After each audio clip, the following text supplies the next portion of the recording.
Hello, my friends. It's Nick, the ASMR nerd, and what you see before you is the future of game graphics. This is the Unreal Engine 5, and it is going to be the technology underpinning many next-gen games.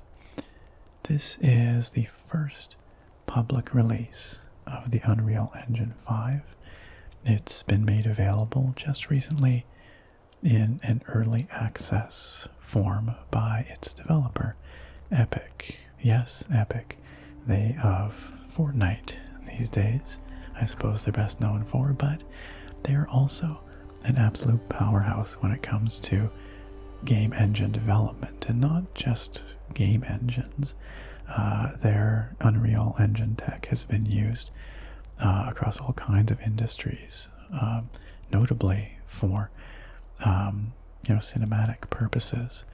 Like in The Mandalorian, a lot of the backdrops were rendered in Unreal Engine. But perhaps the Unreal Engine is best known for powering many games over the years, many of your favorites, no doubt. So the Unreal Engine 5 is the next evolution of that tech.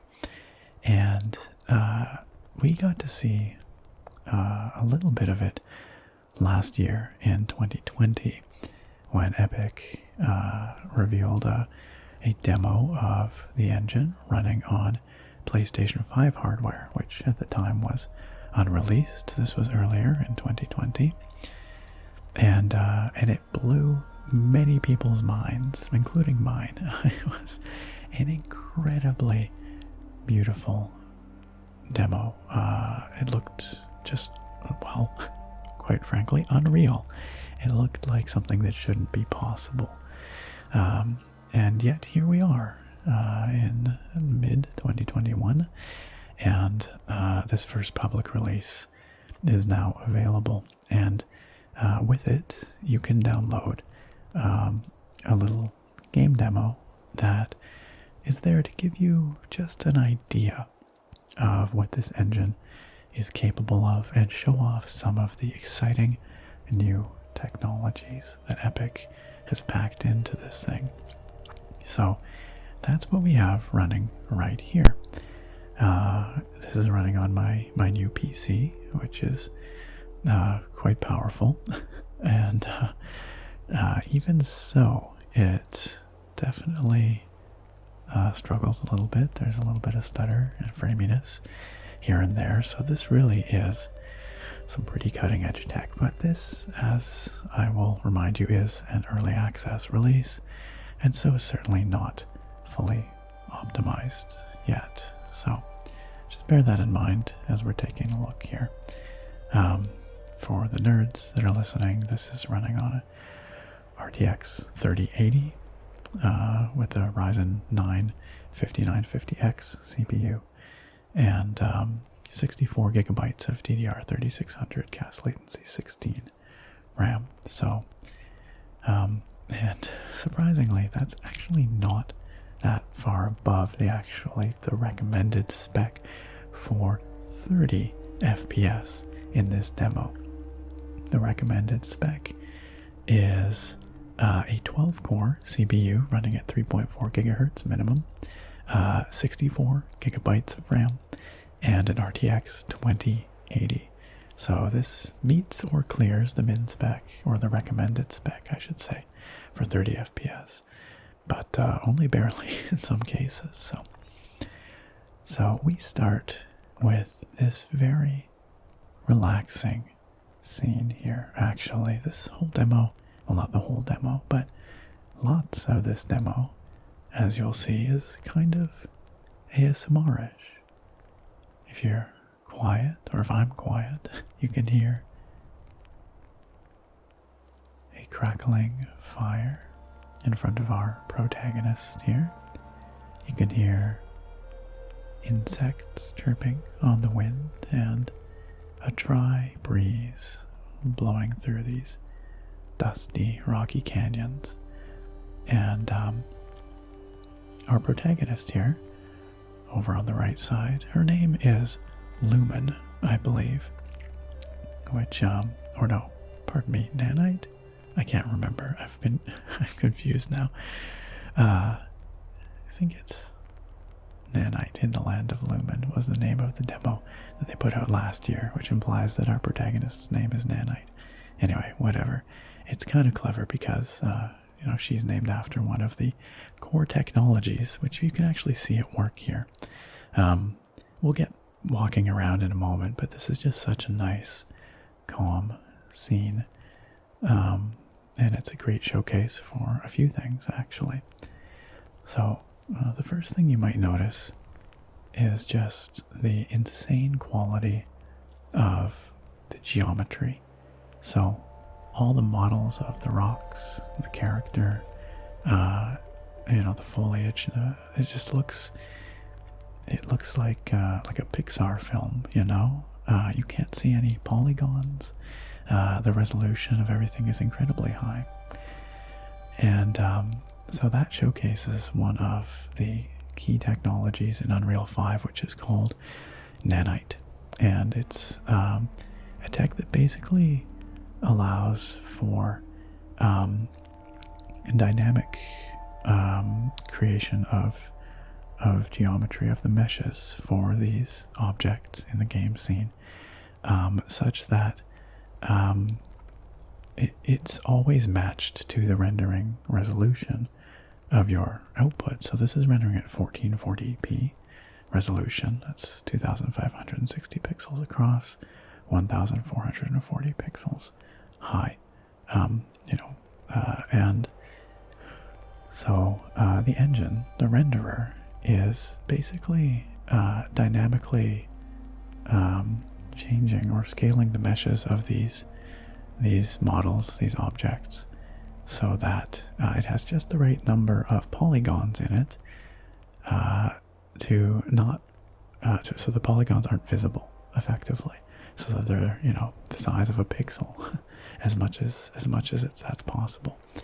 And as you'll see when we start moving around here in a minute, what this does is it completely removes LOD pop-in, which in traditional rendering or traditional engines up to this point, conventionally these models they exist in a high quality version, which you see when it's up close, and then several lower quality versions that you see as these objects get further away. But there's often noticeable steps between those detail levels. The Nanite system completely removes those visible transitions, and it's just smoothly transitioning from higher detail to lower detail in sort of a continuous way, from up close to the distance. Okay, I've blabbered on a lot here, and I'm sure you're eager to see a bit more of this, so I'll talk more about the Nanite system and also about the Lumen lighting system as we go, but let's get started here, shall we? I hope you guys are feeling really nerdy today, because this is going to be a bit of a deep dive on some of the tech, because I find this stuff so fascinating.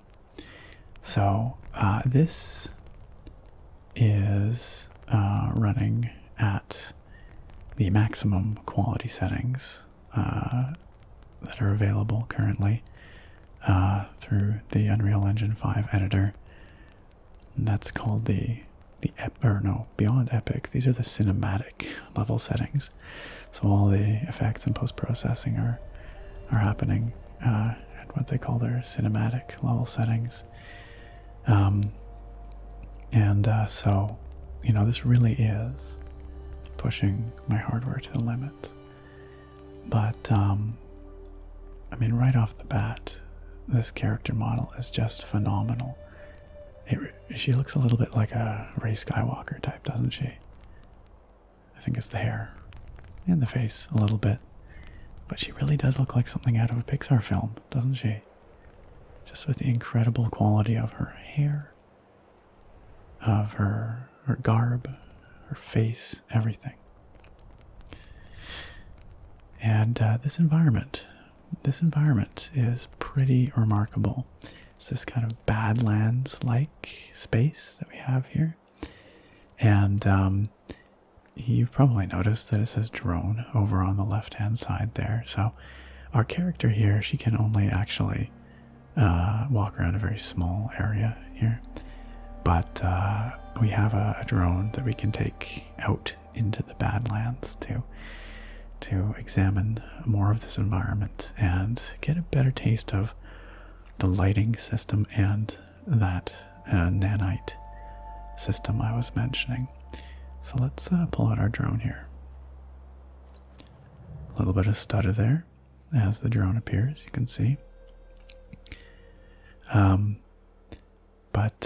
Yeah, this allows us to go for a little cruise. So let's take a little look around. So you'll notice we have a bit of shimmer, heat shimmer in the distance, but that's an effect that they've added in. But if you actually watch the objects, the rocks, you will see there's no pop-in as we move through these environments. Nowhere do you see, high-res models suddenly popping in from the low-res versions.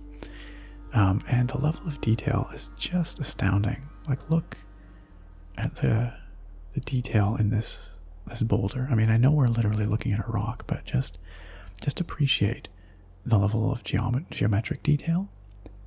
And then also the way the lighting is capturing that geometric detail accurately. So there's a few things at work here.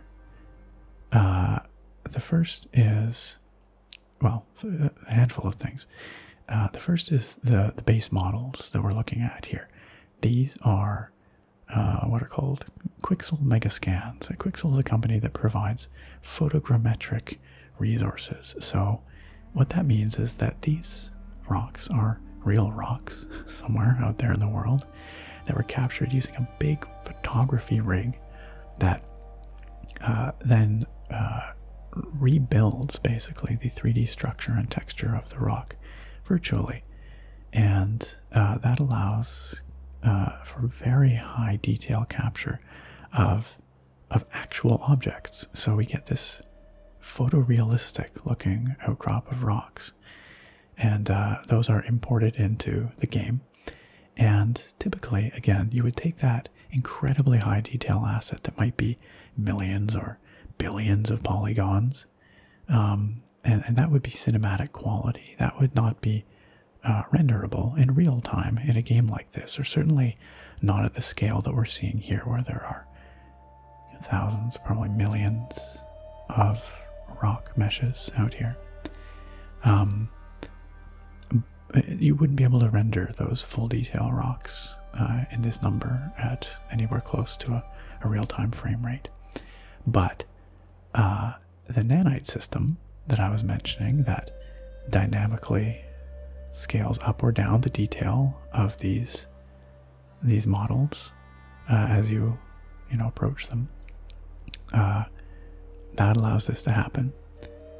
And I was just noticing we've got a little bit of, should look up, a little bit of flicker in the sky there. That's interesting.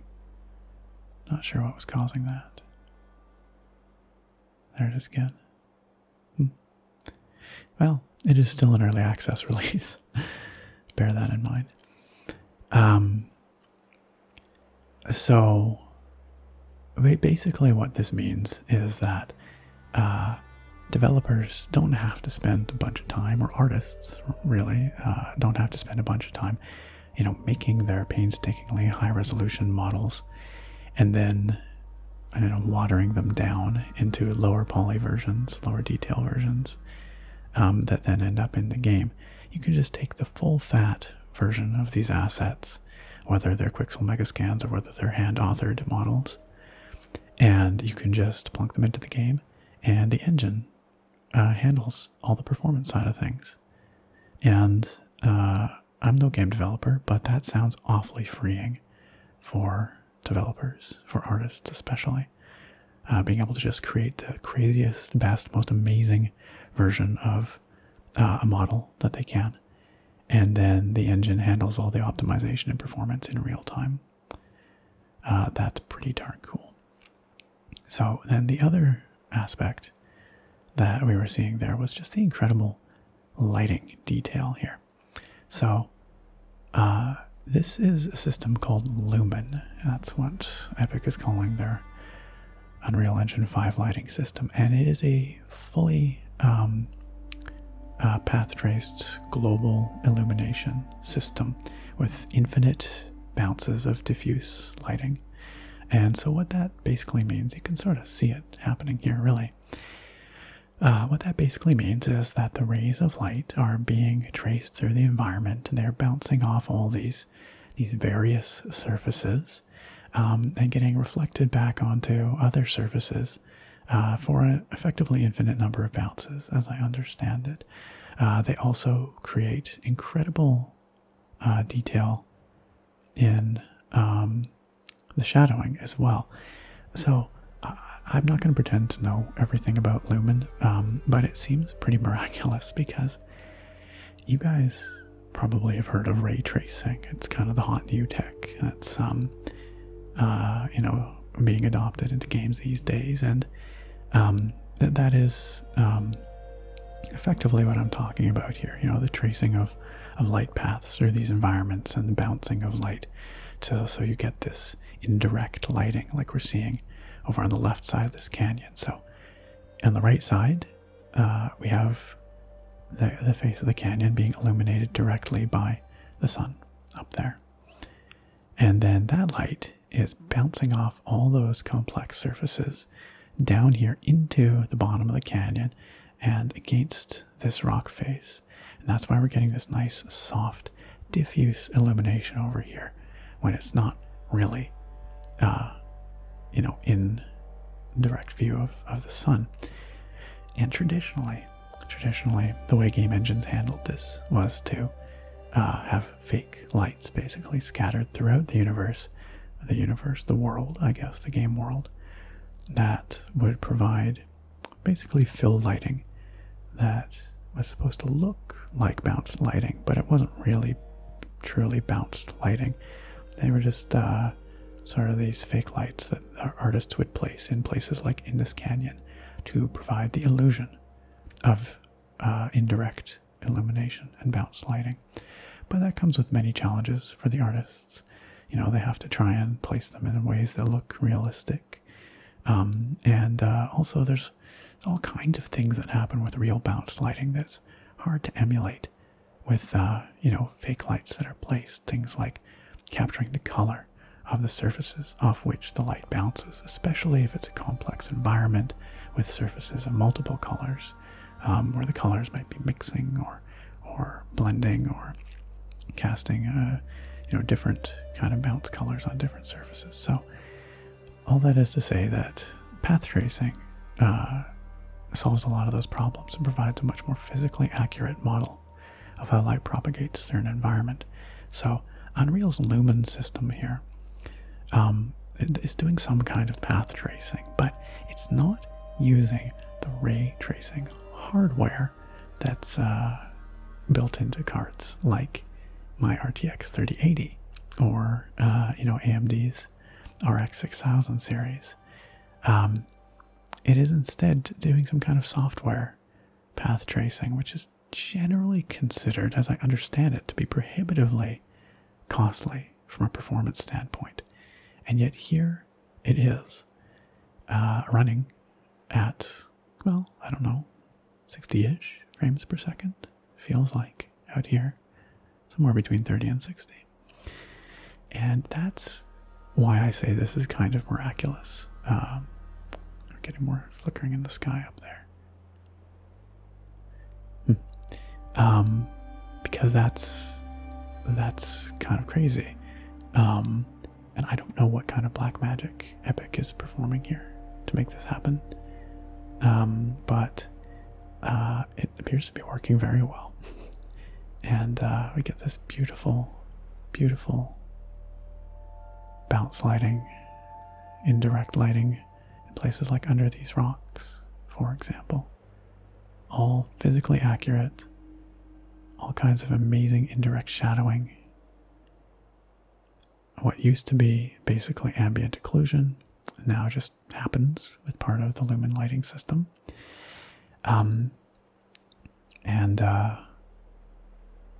The result is just striking, just incredible when combined with these incredibly high poly, ridiculously high detail models. The level of detail is astounding.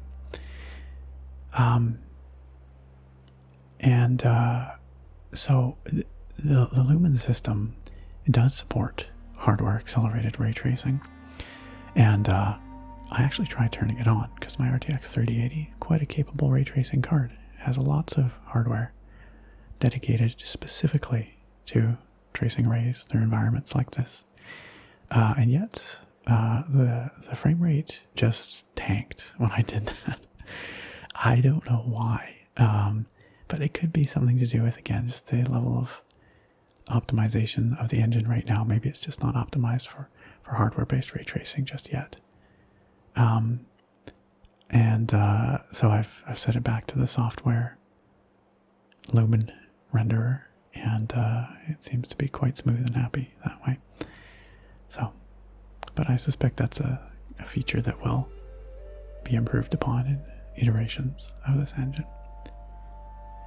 So those are the two major technologies that are at work here that are making this scene look as photorealistic as it does. Well, really the three things: the super high resolution photogrammetry, those crazy Quixel megascans, and then the Nanite system, which allows those crazy models to be rendered at the best looking level of detail that they can at any given point in time. Oops. And removes any of that pop in. Again, let's just take a moment here. Let's just cruise forward here. Look at that level of detail in the distance. These rocks. There's no evidence of any level of detail pop in. You get to see the model at the best it can possibly look, at the highest detail possible given your rendering resolution and the distance from the camera that model is sitting. That's just phenomenal. That's unbelievable. I wish we didn't have that flicker in the sky, but it's funny because I wasn't doing that before. But anyway. And then, of course, all that crazy geometric detail is dynamically lit in this physically accurate fashion. And it's all running in real time. If I sound like I'm shilling for Epic, like UE5, I guess, like, all I can say is I'm just so blown away by this tech that I just want to just sing its praises. Like, it's just incredible how realistic this looks. Now, this is not a game. This is just a demo. It is obviously fairly static. These environments are not moving. There's no foliage that's blowing in the wind or anything like that. When that kind of stuff ends up in here, I bet you, there'll be a significant performance hit. I bet you that, we might start to see the seams a little bit more, but this particular very arid and rocky environment, at least, looks really, really good. And they no doubt chose it for that reason. I'm sure they picked something that they knew would look good. But anyway, it's still very impressive. So we've had a chance to kind of cruise around with our drone here and look at many rocks. Very, very highly detailed rocks. They look quite nice. But we should go check out some other stuff. There is some other stuff in this demo. Not a lot. It is a pretty limited demo. It's actually very short. But nonetheless, there's a bit to see here. You can zoom in on some of these tufts of grass. It's at least a little different from the rocks. That's a nice looking grass tuft. Again, though, just the level of detail in all these. Look at just down on the ground here, to the pebbles, I can't even get closer than this. And, developers don't have to spend time creating normal maps or baking light maps for their scenes or anything anymore. It all happens dynamically and at this incredible level of detail because the geometry, again, is so incredibly detailed. It's remarkable. So I think this is going to be a big time saver for developers and for artists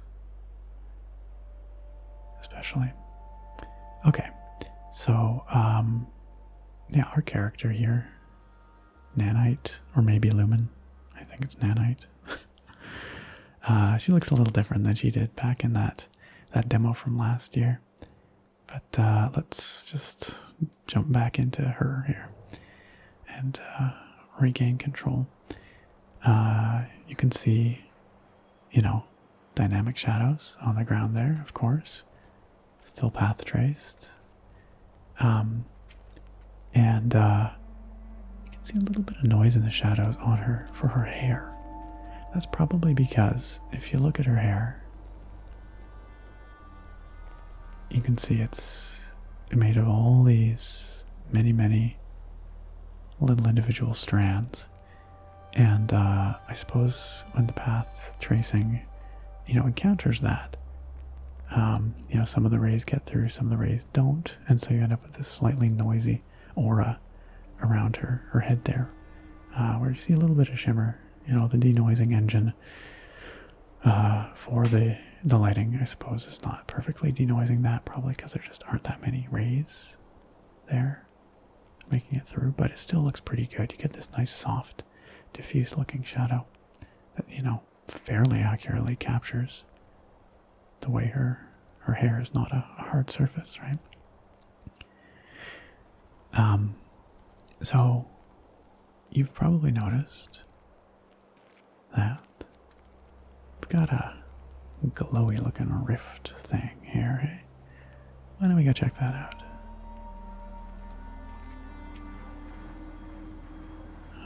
Let's see where it takes us.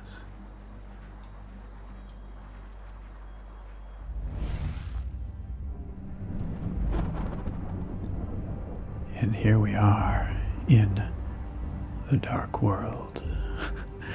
The dark world, which is a sort of dusky, ominous reflection of where we just were. If we look behind us here, we can see the extinguished remains of our campfire where we just were. And the music has gotten spooky. But this is yet another just utterly jaw-dropping environment. Here we can see like volumetric fogs and mists in the distance. You see some kind of ruined temple up ahead, which again, the level of detail that we can see from back here is unbelievable. Unbelievable. And you'll see as we approach it that it's not a higher detail model that pops in or anything. It's just that high-res model of all those polygons all the way up. And just the lighting here is so dramatic. A little bit of frame stutter there as we walk towards that vista.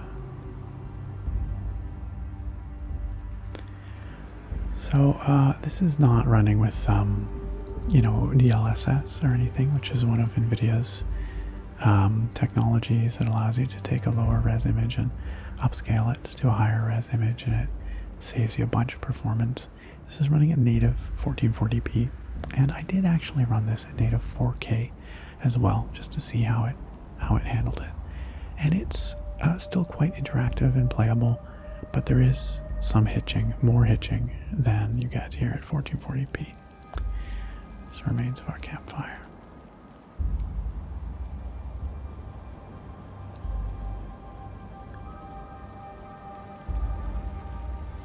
You can actually hear, listen.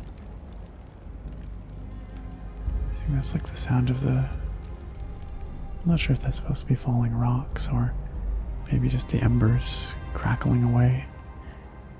Lovely indirect lighting going on here. The way it illuminates her face with warmth even though she's not facing the warm light.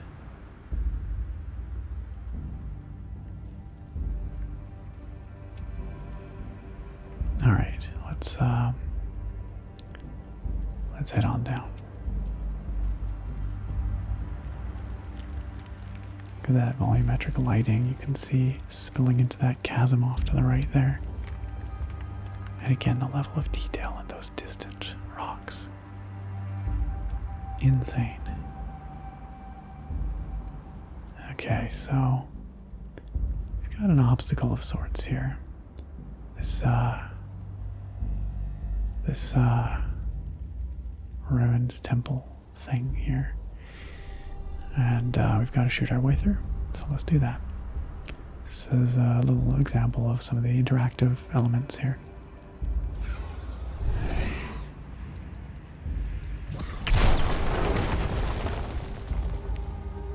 So, the lighting and geometry isn't just static. It does adapt in real time. Just appreciate the detail here on this temple.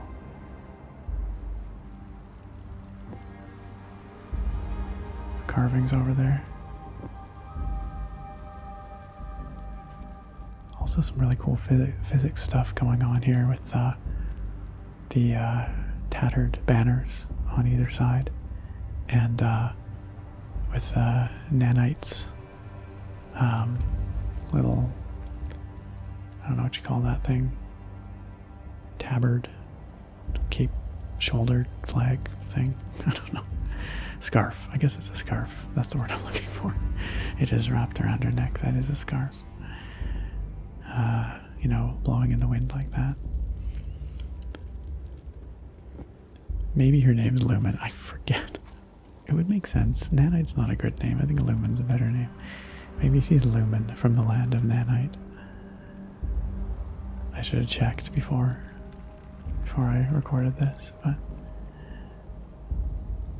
look at the lighting on her face.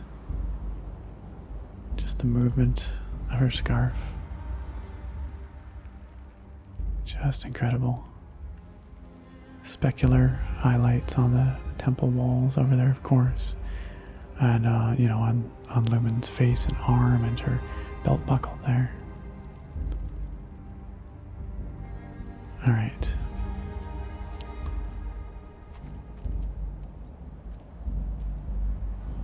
We've got another collection of ominous-looking temple pillars here. And something interesting here. What is that? That's an interesting looking... Actually, well, one of the things, if you look on this pillar, the thing on the top actually looks a lot like our protagonist's belt buckle, doesn't it? And then the thing underneath, looks like some kind of mech or Titanic automaton. What's up with that? Alright, well, we better clear a path for ourselves here. Very cool particle effects when we do that. Little blue wispies and all the smoke.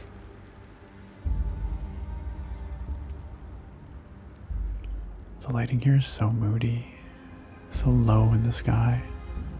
Just the way it illuminates everything. Look at her hair. Look at the way her hair catches the light. It's illuminated from behind in this kind of aura. The way wispy hairs catch the light like that. Unbelievable. Just crazy.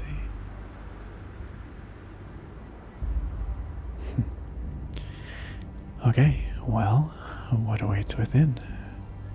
What indeed? Let's find out.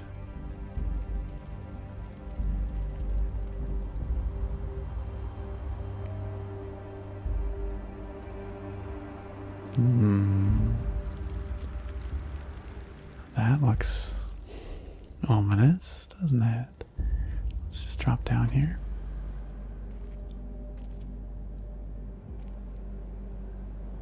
So, I'll stop being coy. We're going to have a boss fight here in a second that is going to get a little loud and a little action-packed.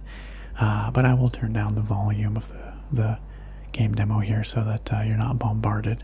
But there will be some bombastic music and a little bit of shooting. So if you're vibing with the ASMR here, you've been warned, I suppose.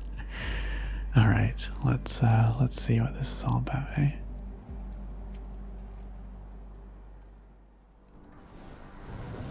A little bit of stutter there as the cutscene begins. Oh, he's a big boy. Yikes.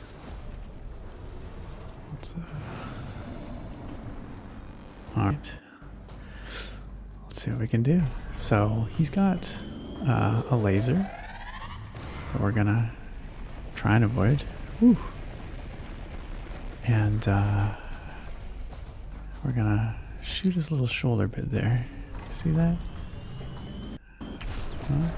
So that's gonna slow him down for a moment. Now we've got a little central core there that's opened up. But let's dodge this laser again. Look at how it lights her up dynamically.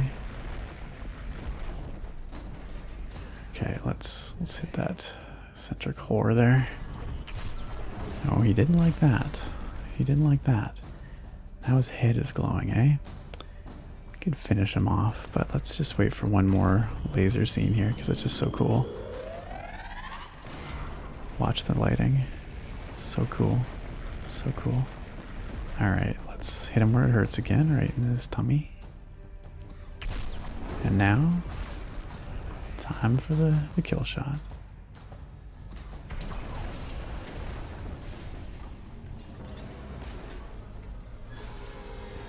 Oh, definitely getting framey there. And all is quiet once again. So, you saw there, we had some performance challenges. There was a little bit of stutter in the lead up there. And then in that little cinematic where he collapsed, we definitely had some strong stutter. So, the other aspect of this is that with these crazy high resolution assets that we've been talking about here, these Quixel mega scans with their millions of polygons and crazy high-res textures, all of that takes up a lot of space. This demo, which is now over, by the way, this is the end, you've seen it all. This demo weighs in at about 100 gigabytes. 100 gigabytes. And when you consider that the size of the PlayStation 5 SSD, solid state drive inside that console is, oh, I don't know what, 600 gigabytes of usable space, maybe less, you quickly start to realize that this is going to be a real challenge to pack this level of detail into full games. I have no doubt that Epic has some ideas about how that might be possible, and you know, I'm sure there will be new SKUs of PS5 or Series X with larger internal drives, and both of them are expandable as well, with, you know, a secondary expansion drive. But nevertheless, I think storage is going to be a real challenge over this generation of consoles when you look at the insane storage requirements of these super high resolution assets. And then the other factor there is I/O, input-output, the speed at which these assets can be streamed off of the internal drives on these consoles or on the PC. And so I talked about this a bit in my last video, which was, sort of a gaming news ramble. I talked a bit about this release and the insane system requirements for this release on PC, primarily the 64 gigabytes of RAM. Who has 64 gigabytes of RAM? Me, because I'm a mad lad, but most people don't. In fact, I really doubted whether I would, want it or need it, and yet, like 6 months after I built my PC, here we are. I'm glad I have it. So what I'm getting at is that the current gen consoles, Xbox Series X, PlayStation 5, they have very fast internal storage. Their SSDs can transfer anywhere at the rate of from 5 to about, on the Xbox, to 9, I think, on the PlayStation, gigabits per second. And so they're very, very fast. The PC actually has yet to catch up to that in any meaningful way. I think Marvell just actually announced a PCI Express 5 SSD controller that can go up to 11 gigabits per second, but that's not really consumer grade yet, and we won't see that on PC for quite a while. There aren't even any platforms that support PCI Express 5 yet. So, needless to say, on PC, streaming these assets off of even very fast PCI Express 4 SSD drives, which is what this is running off of, for what it's worth, the I/O is still a bottleneck. Even at potentially 2, 3, 4 gigabits per second. And so that RAM, I believe, that insane 64 gigabytes of RAM requirement, I believe that's Epic's way of dealing with this problem. And they just take all those assets and they load it all up into the RAM and they keep them there. And then basically those are accessed from the RAM instead of having to be streamed from the drive. And of course the RAM is orders of magnitude faster than even the fast drives in the current gen consoles. So that's why we have such a crazy RAM requirement for the PC version of this engine, where this demo could run just fine on a PS5 or Xbox Series X, which has 16 gigabytes of a shared pooled RAM, for the whole system. That includes VRAM, system RAM, the whole bit. So that's how they can get away with that, because they can stream it faster off those very fast drives that have built-in hardware acceleration for their input-output, essentially, for decompression and such. So anyway, I think that's really everything that there is to see here. I kind of don't want to leave because it's just so pretty. And I really do think we're reaching that threshold where in the next few years we're going to be seeing darn near photorealistic graphics. This actually is interesting to me because I